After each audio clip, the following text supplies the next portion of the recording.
Instigate کر رہے ہیں, موٹیویٹ کر رہے ہیں, لوگوں کو اکسا رہے ہیں کہ ہاں جی آپ بھی ان کے ساتھ مل جائیے. آپ پہلے نہیں نکلے تھے, آئندہ جب مظاہرہ ہو آپ بھی ان کے ساتھ نکل کھڑے ہوں, کیونکہ آپ کو پتہ ہو کہ آپ بے شک گھر میں بیٹھے رہیں لیکن پھر بھی آپ کے خلاف کریک ڈاؤن ہوگا, پھر بھی آپ کو گرفتار کیا جائے گا, پھر بھی آپ کے مدرسوں کو بند کیا جائے گا, پھر بھی آپ کے طلبہ کو اس طرح ٹارچر کیا جائے گا. تو یہ تو نان ایشوز کو ایشو بنانے والی ایک انتہائی عاقبت نا اندیشی والی بات ہے. اور پھر آپ یہ دیکھیے, جب کریک ڈاؤن ہوتا ہے اس طرح, تو کہیں گولی چلی ہے, کہیں لاٹھی چلی ہے, کسی کو چوٹ لگی ہے, کہیں سے جنازہ اٹھا ہے, نتیجہ کیا نکلے گا؟ جن لوگوں کے خلاف آپ یہ کام کر رہے ہیں ان کے دل میں ایک نفرت, ایک انتقام کا جذبہ بیدار ہوگا نا. اب وہ لوگ جو اپنی دانش میں بحث نہیں کر رہا, میں مناظرہ بھی نہیں کر رہا, جو لوگ اپنی دانش میں ایک بہت بڑے عظیم مشن کے لیے نکلے ہیں, ان کو اس طرح آپ ڈیل کریں گے تو اس کے نتیجے میں لا انفورسنگ ایجنسیز کے خلاف عوام کے اندر انتقامی جذبہ پروان چڑھے گا. اور یہ ملک کی سلامتی کے لیے اس سے بڑا خطرہ کوئی نہیں ہو سکتا. اس لیے میرا اب بھی حکومت سے مطالبہ ہے کہ وہ ہوش کے ناخن لیں. جو لوگ تحریک لبیک کے ساتھ نہیں نکلے تھے, کم از کم ان کو اس طرح ڈیل نہ کریں کہ آئندہ وہ بھی ان کے شانہ بشانہ کھڑے ہوں, اور وہ ظاہر ہے ان کی تعداد تھوڑی نہیں ہے. اور دوسری بات یہ ہے کہ اس معاملے کو ٹھنڈا کرنے کے لیے آپ کے پاس طاقت ہے, حکومت ہے, آپ نے بھرپور طاقت کا مظاہرہ نہ کیا ہوگا, لیکن جتنا بھی کیا ہے اس کا جو نتیجہ نکلا ہے وہ سب کے سامنے ہے. تو ایسی صورت میں اگر آپ تھوڑا سا نرم رویہ اپنائیں گے تو معاملات سدھرنے میں مدد ملے گی. لیکن اگر آپ اب بھی اسی طرح ڈٹے رہے تو ظاہر ہے کہ پھر یہ کسی بہتر انجام کی طرف ہم نہیں جائیں گے. ہم جیسے لوگ جو ہمیشہ صلح صفائی کی بات کرتے ہیں, ہم جیسے لوگ جو کہ ہمیشہ چاہتے ہیں کہ ہم درمیان میں آ کے مذاکرات کرا کے معاملات کو کسی بہتر طریقے سے طے کرائیں, ہم لوگ بھی پھر چپ کر کے بیٹھ جائیں گے, اور کیا پتہ ہمیں بھی اندیشہ ہو کہ پتہ نہیں ہمارے اوپر کیا آفت ٹوٹنے والی ہے. تو اس لیے میری گزارش یہ ہے کہ ان حالات کے اندر جو زخمی ہیں ان کے علاج معالجے کی صحیح انتظام کیا جائے. اور جو لوگ شہید ہوئے ہیں, اب ظاہر ہے کہ یہ تو ریومرز اٹھتی ہیں, کوئی کہے گا سینکڑوں میں شہادتیں ہیں, اور کوئی کہے گا نہیں جی 10 15 20 سے زیادہ شہید نہیں ہوئے ہیں. لیکن میں کہتا ہوں کہ اگر شہادت ایک بھی ہو تو یہ چھوٹی بات نہیں ہے. اگر آپ تاریخ کے اوراق پہ نظر ڈالیں تو ایک خون, ایک شہادت, ایک جنازہ وہ کسی بڑے فساد کا پیش خیمہ ثابت ہوا ہے. اس لیے ہمیں اس بارے میں ذرا دور اندیشی سے کام لینا چاہیے اور اس کو لائٹلی نہیں لینا چاہیے. اور حکومت چونکہ حکومت ہے, ان کے پاس طاقت ہے, جس کے پاس جتنا اختیار ہوتا ہے اس کو اتنا ٹالرنس کا, اس کا تحمل اور برداشت کا مظاہرہ بھی کرنا چاہیے. تو ان کو ذرا چاہیے, میں سمجھتا ہوں اگر دو فریقین اگر چاہیں گے تو ہم لوگ درمیان میں کوئی میڈیوکر کے طور پہ آ جائیں گے, لیکن ہمارا کوئی اصرار نہیں ہے. جیسے پیر صاحب مانکی شریف نے فرمایا کہ عدالتی کمیشن بٹھایا جائے اور اس قسم کے واقعات کی روک تھام کرنے کے لیے کوئی باقاعدہ حکمت عملی تیار کی جائے. میں جناب ملتان سے چلا ہوں, مجھے لاہور نہیں آنا تھا, فیصل آباد کی طرف جانا تھا, لیکن نہیں, موٹر وے پر جناب بند کر دیے گئے اور وہ کنٹینرز کھڑے ہوئے ہیں, نقل و حرکت بند ہو گئی, کاروبار متاثر ہو رہے ہیں. ہمارا ملک جو ویسی معاشی طور پر تباہ ہے, یہ جب اس طرح کے حالات ہوں گے تو اس کا اور نتیجہ کیا نکلے گا. تو یہاں پر ہم سمجھتے ہیں کہ شاید اپنی ناک سے آگے ہمیں کچھ سجھائی نہیں دیتا. ہمیں کوئی بھی شخص آ کے کوئی اکسا دیتا ہے اور جناب کوئی وہ جیسے ہم بسر کر رہے ہیں یوں جیسے اندھا اندھے سے راہ پوچھتا ہے. یہاں پر اندھے اندھوں کو راہ دکھا رہے ہیں, یہ صورتحال ہے. تو میں ایک بار پھر پرزور مطالبہ کروں گا کہ جو کچھ ہوا اس کی باقاعدہ تحقیق کی جائے, اور جن کی بے تدبیری کی وجہ سے, جن کی غلط مشوروں کی وجہ سے یہ بات یہاں تک پہنچی, ان کو بھی لگام ڈالنے کی کوشش کی جائے. اور پاکستان کے وہ اہل سنت جو کہ ہمیشہ سے امن پسند کہلاتے رہے, ہمیں ہمارے لیے ان پسندی الزام بن گئی تھی جب ہم کہتے تھے کہ جناب وہ فلاں لوگوں کے تمام مطالبات تو منظور ہو جاتے ہیں, جبکہ وہ تو تخریب کاری کرتے ہیں, دہشت گردی کرتے ہیں, گولیاں چلاتے ہیں, اور جناب یہ اس طرح ہنگامہ آرائی کرتے ہیں. ہم پرسکون ہیں, ہم حکومت کے ہاتھ مضبوط کرتے ہیں, اور آپ ہمارے خلاف یہ سب کچھ کر رہے ہیں. تو ہمیں یہی سننے کو ملتا تھا کہ بچہ روتا ہے تو اسے دودھ ملتا ہے نا. تو اگر یہی اسی راستے پر چلانا ہے، اگر سارے ملک کو آپ نے سڑکوں پر لانا ہے اور جو لوگ گھروں میں بھی بیٹھے ہوں وہ بھی انتقام کے شعلوں کے اندر جھلس رہے ہوں، تو پھر ظاہر ہے کہ اس ملک کا انجام کیا ہوگا۔ ہمیں اب تو کم از کم ہوش کے ناخن لینا چاہیے۔ آدھا ملک ہم پہلے گنوا چکے ہیں، اور یہاں پر جو ہمارا ملک بچا کھچا ہے اس کے اندر جو صورتحال ہے، میں اس کو کھل کے بات نہیں کرتا، کیونکہ میں نے خدا نخواستہ مایوسی کو پھیلانا نہیں ہے، اور وہ جو علیحدگی پسند خیالات رکھنے والے ہیں ان کو موٹیویٹ کرنا یا ان کو سپورٹ کرنا نہیں ہے، لیکن اس وقت دور اندیشی کا تقاضا کیا ہے اس کو ضرور سوچنا چاہیے۔ ایک تھنک ٹینک ہونا چاہیے ملک کی سطح پر، جہاں پر پازیٹیو تھنکنگ رکھنے والے اور آپس میں مفاہمت پیدا کرنے والے، محبت بانٹنے والے لوگوں کو ان کو آگے لانا چاہیے، تاکہ اس ملک میں اس قسم کے واقعات پھر آئندہ نہ ہوں۔ بہرحال ہم نے اپنی خدمات پیش کر دی ہیں، ابھی تک یہ کوئی زیادہ بڑا سانحہ اس انداز سے، ظاہر ہے مریدکے کا جو سانحہ ہوا ہے اس کی شدت کو تو ہم نظر انداز نہیں کر سکتے، لیکن اس حد تک کہ یہ پورا اسکول آف تھاٹ، یہ پورا مکتبہ فکر وہ جناب ایک محاذ آرائی میں مبتلا ہو جائے، ایسا نہیں ہوا ہے۔ تو وہ وقت آنے سے پہلے ہمیں ہوش کے ناخن لے لینے چاہیے۔ بہت شکریہ۔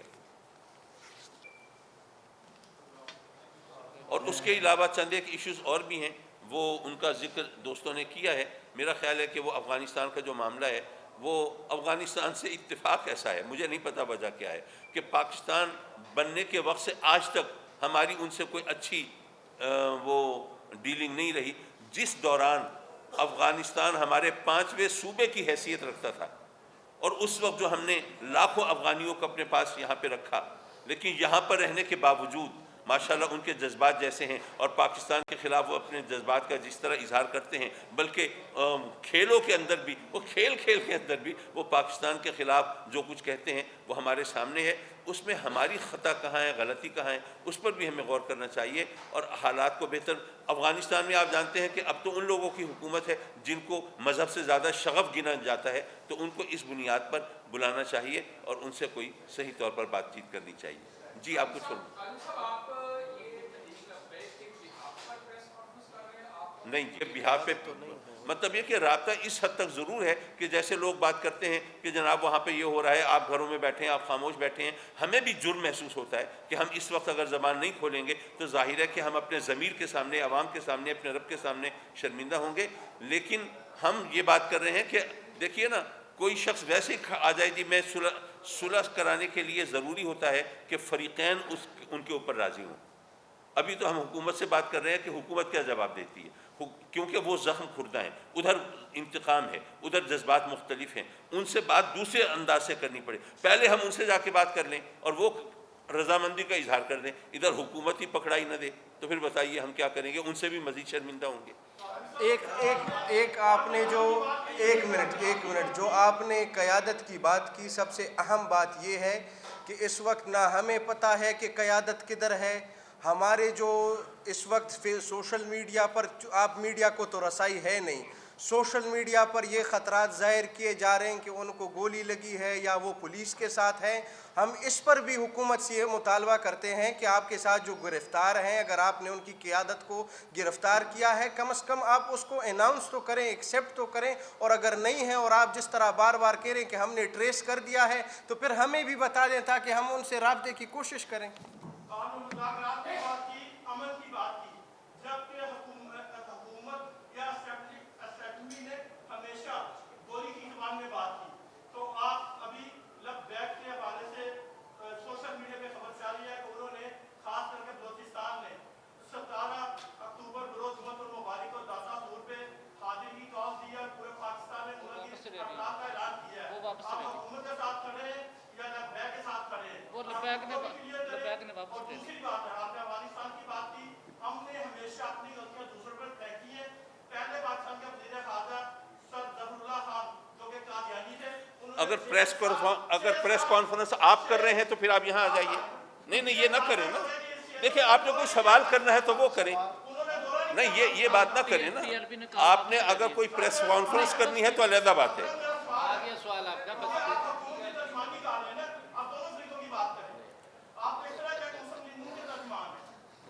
حضرت ہم نے ایک منٹ میری گزارش سن لیں، سوال ہم دے دیتے ہیں۔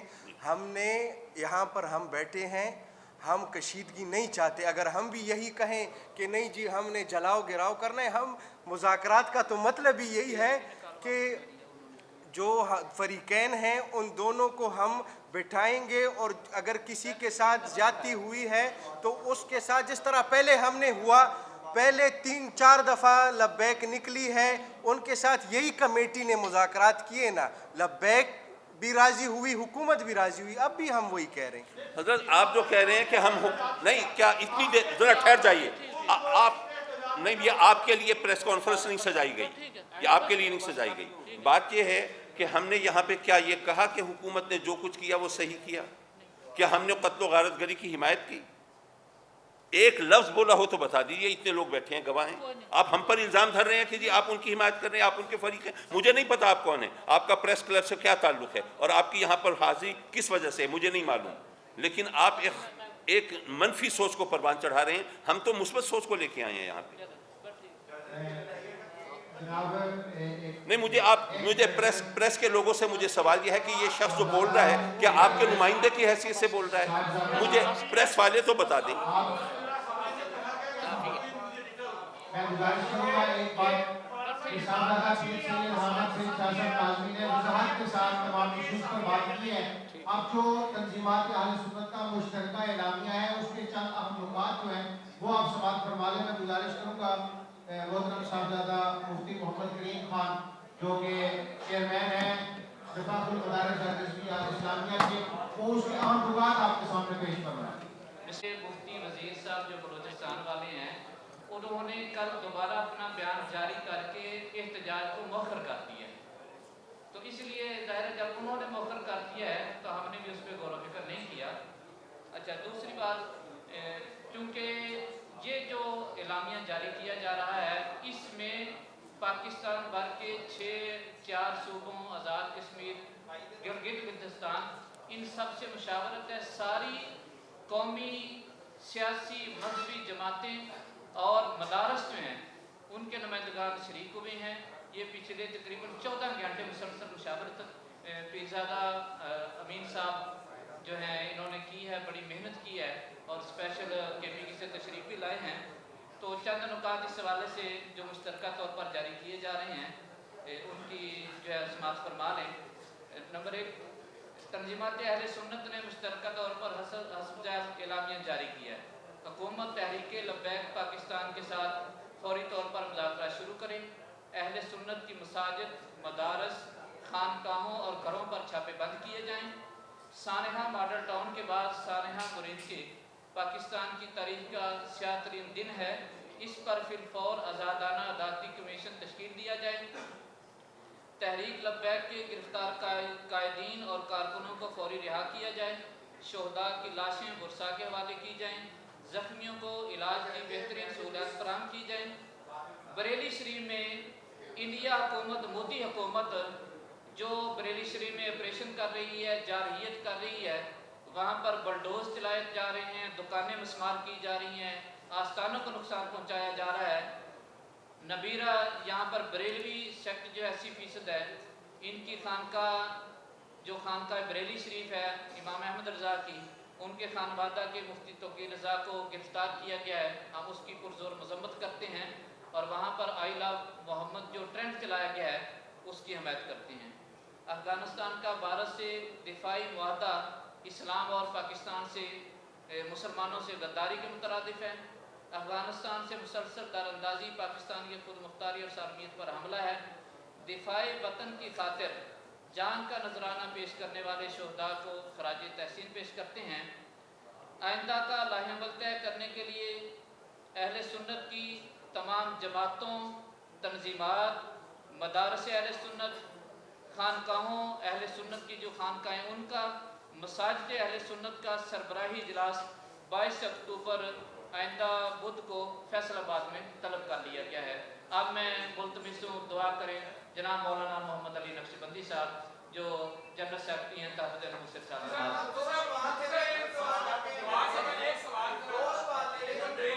چلیں جی, بریلی شریف میں انڈیا میں پورے میں یہ اس وقت صورتحال,